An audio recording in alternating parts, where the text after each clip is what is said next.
My dad used to work as an EMT back in his 20s while he saved up money for medical school. Growing up, I always pestered him to tell me gross and gory details from his time in the ambulance.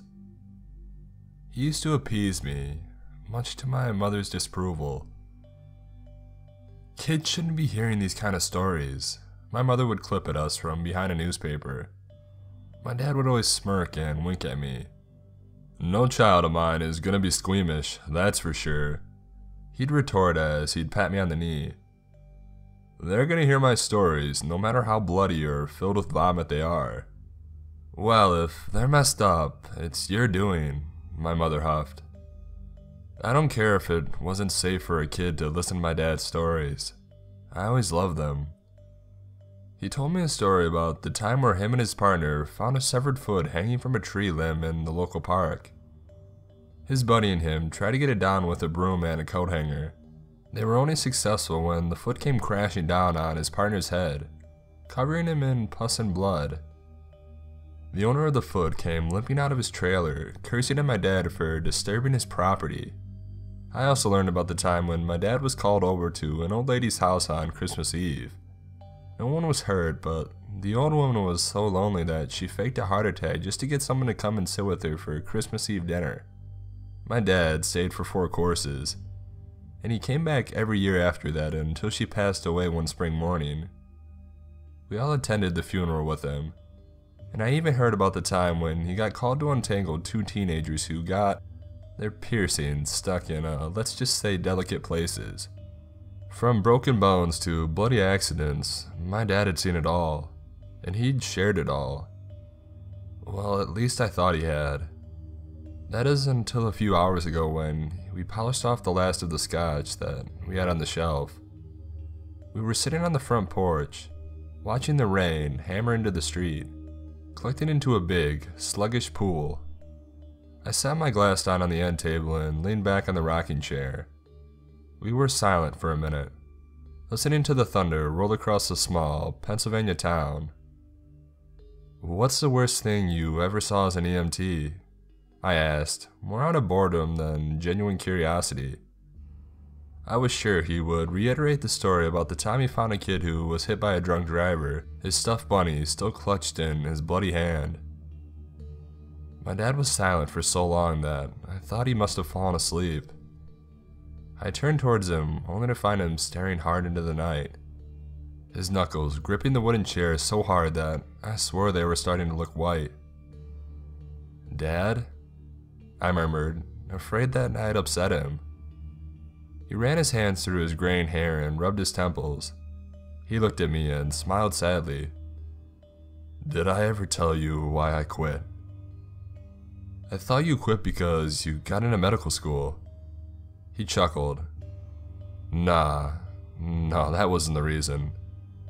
I quit a few months before I even began applying." He took another sip of his drink and swirled the contents around with his pinky. The ice clinked against the glass lightly. "You know how I told you how I was close with the town folk? Since it was such a small town, my dad pretty much knew everyone he worked with. He knew the local cops, the firefighters, the doctors. Hell, he even knew the street cleaners. My dad had always told me about his friend, Frank, on the force, or his buddy at the firehouse. I guess when you're in such a close proximity to other people, relationships tend to bubble. "Well, I never told you about Paul, that's for sure." He sighed. My ears perked up. "No, I don't think you ever did." "Paul was the town coroner. Well, actually, he was the only coroner our town had. See, we were so small that we only really needed one." He paused then, taking another sip of his diminishing drink. "I guess you could say that Paul and I were pretty close. I saw him almost every time we had a bad shift, which was a lot back in the day." He exhaled. "Drunk drivers, idiotic teenagers, angry men who beat up their wives. I guess that all led to some pretty bad shifts."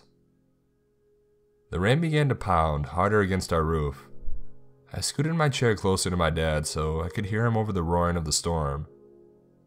He smiled and patted my knee, his eyes lingering on mine longer than they normally would have. Paul had a son named Kenny, he murmured, his eyes dampening. He wasn't exactly the best son. See, he was a big partier. Always up and in some sort of trouble or another. Nothing too crazy, just a few drug busts and some childish fights. Local kids always joked that he worshipped the devil. Haha. I mean, he had a temper, I'd reckon that at least. But Paul always handled it well. He was firm with the boy. Maybe too firm. But firm enough to where he made sure that Kenny knew if he ever got behind the wheel drunk, he would never step foot in that house again. My dad paused for a moment, collecting himself. He watched the storm as I watched his aged face, noticing the wrinkles that lined his eyes for the first time. He seemed smaller than I remember, more human. Well, I guess Paul wasn't firm enough with Kenny. Or maybe Kenny just was going through a phase or something like teenagers do. He smiled sadly back at me. Like when you dyed your hair just to piss off your mother. She hated it, but I always thought it was funny. Yeah, I chuckled. I almost forgot about that. She was really pissed when you did that. Thought you were defying her or something. My dad took another sip of his drink. But I knew that you were just testing the boundaries. Maybe Kenny was too. Dad, I asked softly, what happened to Kenny? It was a long shift. 15 hours, I'd say. Me and my partner Bud were really tired, and it was the night of the full moon. I know that you and your mom think it's horseshit, but weird stuff always happens on a full moon. I don't know why. Maybe people just like to cause trouble, or maybe it's something else. But we were finally nearing the end of our long shift. We had already dealt with a drunken brawl, a beat-up wife, and some old lady who tried to cut her knickers off with a paring knife. My dad finished the last of his drink, wincing as the scotch hit the back of his throat. We were called to the scene of a car accident, a real bad one too. Apparently some car had been going 120 miles per hour in a 30-mile-per-hour zone.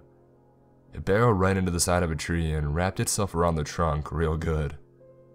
The whole thing burst into flames on the scene. The fire crew was able to put it out pretty quick, but they needed our help treating the crash victims. When we arrived in the scene, we could tell that it was going to be a lost cause. 3 fire trucks were lined up on the side of the road, accompanied by no less than 5 police cars. And this was bad. Bud and I both knew it. Scorch marks littered the road, leading us to the dented in, smoky mess of a car that stood before us. The metal was hot to the touch, glowing dimly against the moonlight. Its front hood was completely wrapped around the massive oak tree before it. We tiptoed around melted metal and pools of blood. And now that I look back on it, those were pretty weird signs. I don't think a car is supposed to get so hot that the metal melts right off of it. But me and Bud didn't think about that in the moment. We thought about the victims. Were they still alive? I asked, my breath caught in my throat. My dad nodded slightly. Just barely. How did they survive that kind of crash? Because they weren't human. I paused, waiting for the punchline that never came. The storm lessened above us, the rain now falling in gentle drops. When we got to the driver's side, we knew instantly that something was wrong. The driver was burned to a crisp. Its skin was black and charred, and its hands were still wrapped around the steering wheel. We thought for sure that it was dead. I mean, it had to be. But it wasn't. It turned its head to look right at me. My dad paused for a second, catching his wavering breath. I swear, it looked right at me and it spoke. It told me to tell its dad that it was sorry, that it never meant to be a bad boy. It told me that it never meant to kill her. He just got carried away. Dad. He put his hands up. Don't interrupt me. But my dad looked at me with steely eyes and I closed my mouth. It told me all of those things and then it turned its head back to the steering wheel and it was quiet. It wasn't breathing anymore. So Bud and I are able to get the driver out of the car and put it in a body bag. And then we move over to the passenger side, and I swear that's the part that really killed me. It was a kid. A small kid. A girl, I think. She was burnt the same way the driver was. The same impossible way. Her mouth was pulled tight in a wide smile. Teeth still intact. And she wasn't breathing either. So we loaded her up too. We talked to the police officers and the firemen for a bit, and they all say the same thing. That they didn't know what happened. They imagined that the driver just lost control because he was going so fast. But no one ever reported a car going that fast on the road. Not even one call came through. In fact, the only call that came through in that location was from an out-of-date phone booth. It was static. Just static and the name of the road. Devil's Run. Hell, the phone booth didn't even work anymore. So they don't know how that call was ever placed to start with. So me and Bud go to move the bodies to the hospital, and that's when we get a better look at the car. It's still a mess, mind you, but now we have time to examine it. Bud goes up to the plate and he nearly faints. He calls me over and asks me if I recognize the numbers that are still intact. And I do. I recognize them better than my own license plate. It's Paul's car, and I've seen it every day of my life. Did Paul? My dad shook his head. No, I knew Paul was working that night. I had already seen him when I took in the old lady who bled out. So, it was Kenny? I asked, clutching the edge of my seat. My dad shook his head again. That's what we thought too. So, we call in a dispatch to let them know that this would be our last run. We wanted to tell Paul ourselves. So, we get to the morgue and Paul's all bright and cheerful. He's just excited that his shift is ending soon. And we just crack. We crack right then and there in front of him. Bud tells him that we have some bad news, and I just stay stone silent. I let Bud tell him that we think that we might have his son. And the entire fucking time, Paul just stares at me, like he can't believe I could be such a silent coward. But Paul is brave. He tells us that he needs to examine the body, son or not. We protest, tell him that we can find someone else to handle the autopsy, but he persists. He says that he has to know. He has to know so he can tell his wife. So I stay with him. I stay with him for hours, watching him work under the harsh fluorescent lights of the lab. And Paul? Fuck. Paul held it together. He was stone-faced and straight-backed. And when he completed the autopsy, he turned to stare at me, and he nodded. He said that I was right. That it was Kenny. He told me that Kenny had a knee surgery as a kid, and his knee matched the body lying on the table before him, steel plates and all. Dental records matched too. It was Kenny alright. There was no way going around it. So I drove with Paul back to his wife. He didn't want to tell her alone. I don't think anyone could have done that alone. So I follow him up to his front door, my hands on his shoulder. He nods at me and opens the door with his key. His wife is sitting on the sofa, drinking a glass of wine. Her happy face bubbles into confusion as she sees me standing there. I guess I must have looked like I've seen a ghost or something. Paul leaves me in the doorway and he moves towards her, his back slumping forward. And that's when he starts crying. Shit, he barely even makes it to the couch. He just falls on his knees in front of her and cries, telling her that their son is dead. Oh my God, I whisper. That's horrible. My dad shook his head back at me. That's not the worst part. See, the wife is just sitting there listening to her husband, and then her face goes really dark. She's furious. She smacks Paul hard across the face and tells him that this is the worst prank he's ever pulled on her. And now Paul is dumbfounded. He's sitting there on his knees in front of her, tears just pouring down his face. His wife stands up and glares at me. I swear her eyes could have burned a hole in my head. I don't know what to do, so I start stammering on about how we found Kenny's body and how Paul identified him by his knee surgery and his dental records. And then Paul's wife goes really quiet. Then she looks up towards the stairs and yells Kenny's name.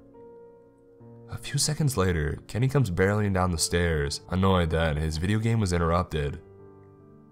Kenny? Kenny was alive, I stammer. My dad nodded slowly. We didn't know what to think. Apparently Kenny had had too much to drink at the local pub, so he called a taxi to take him home. He left his car there at the bar. My dad laughed shortly. I guess Paul's firmness really did make an impression on him, with drunk driving at least. I don't understand, I said. Yeah, my dad said gruffly. We didn't either. So Paul and I headed over to the pub to see where Kenny said that he had left his car, and lo and behold, it's still there. It's in pristine condition, license plate and all. Not a scratch on it from what we could tell. Then, what happened to the car you guys found wrapped around the tree trunk? I asked. My dad ran his hand through his hair. Well, it was still there too. After we found the car at the pub, we headed back to the scene of the accident. The car was still there, seeing as how the fire crew hadn't been able to remove it so quickly. Paul was confounded. He said it was the exact same car. There was even a charred disco ball hanging off the rearview mirror, the same one he had in the car at the pub. He even had the same initials carved into it. PMK, his full name. But that's impossible, my dad interrupted. I know, but that's not the end of the story. What about the people, the two bodies? Well, my dad said, that's what we looked into next. We headed over to the morgue where we left the teenager and the little girl. When we got there, the two bodies were gone. They straight up had vanished. The security footage didn't notice a thing, and the records, those were gone too. My dad paused for a moment as we both stared off into the distance. The rain had stopped almost entirely, creating a strange calm that seemed almost unsettling rather than enjoyable. Dad, I asked hesitantly, I think you know one of the bodies was Kenny, but what about the little girl? My dad frowned, scratching his head. That's the part that scares me the most. We don't know. We looked into the missing persons report and we couldn't find a thing. Sure, there were a few missing persons reports for little girls, but the bodies were already found. They were always abused to some degree, but not burnt. No, nothing like this. And that boy's body was Kenny's. Paul swears it. We were quiet for a long time after that, listening to the night begin to murmur back at us. I quit the next day, my dad whispered. I never went back to that road or to that hospital. And what about Paul? I asked. My dad shook his head.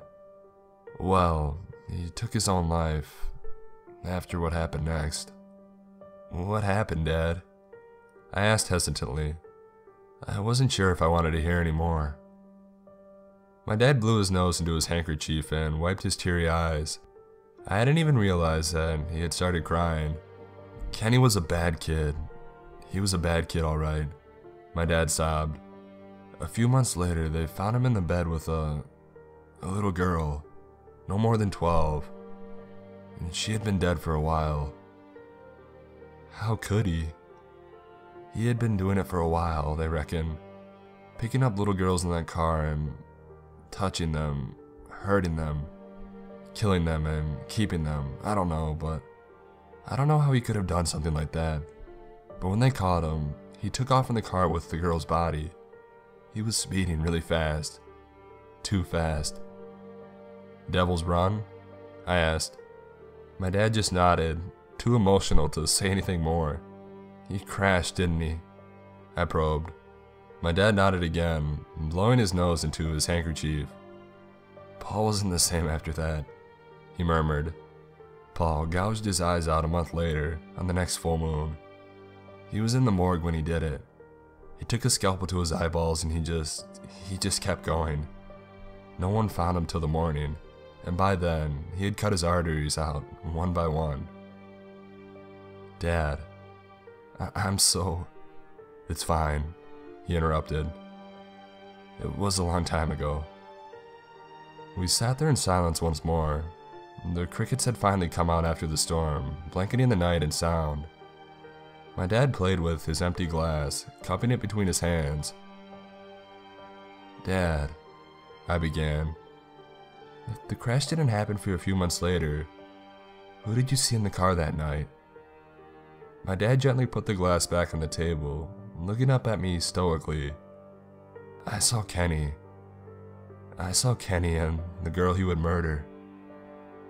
We sat side by side and watched the full moon rise above the night sky. My dad turned back towards me and grabbed my hand. "Warnings are everywhere. We just have to listen." His grip was tighter than normal, almost painful. "I know, Dad. Tell your mother I'm sorry," he pleaded. And then he got up and went back inside. I've been sitting here all night, typing this out. I'm too afraid to go back inside the house. I'm too afraid of what I will find waiting for me. See, my mother has been dead for 6 months now.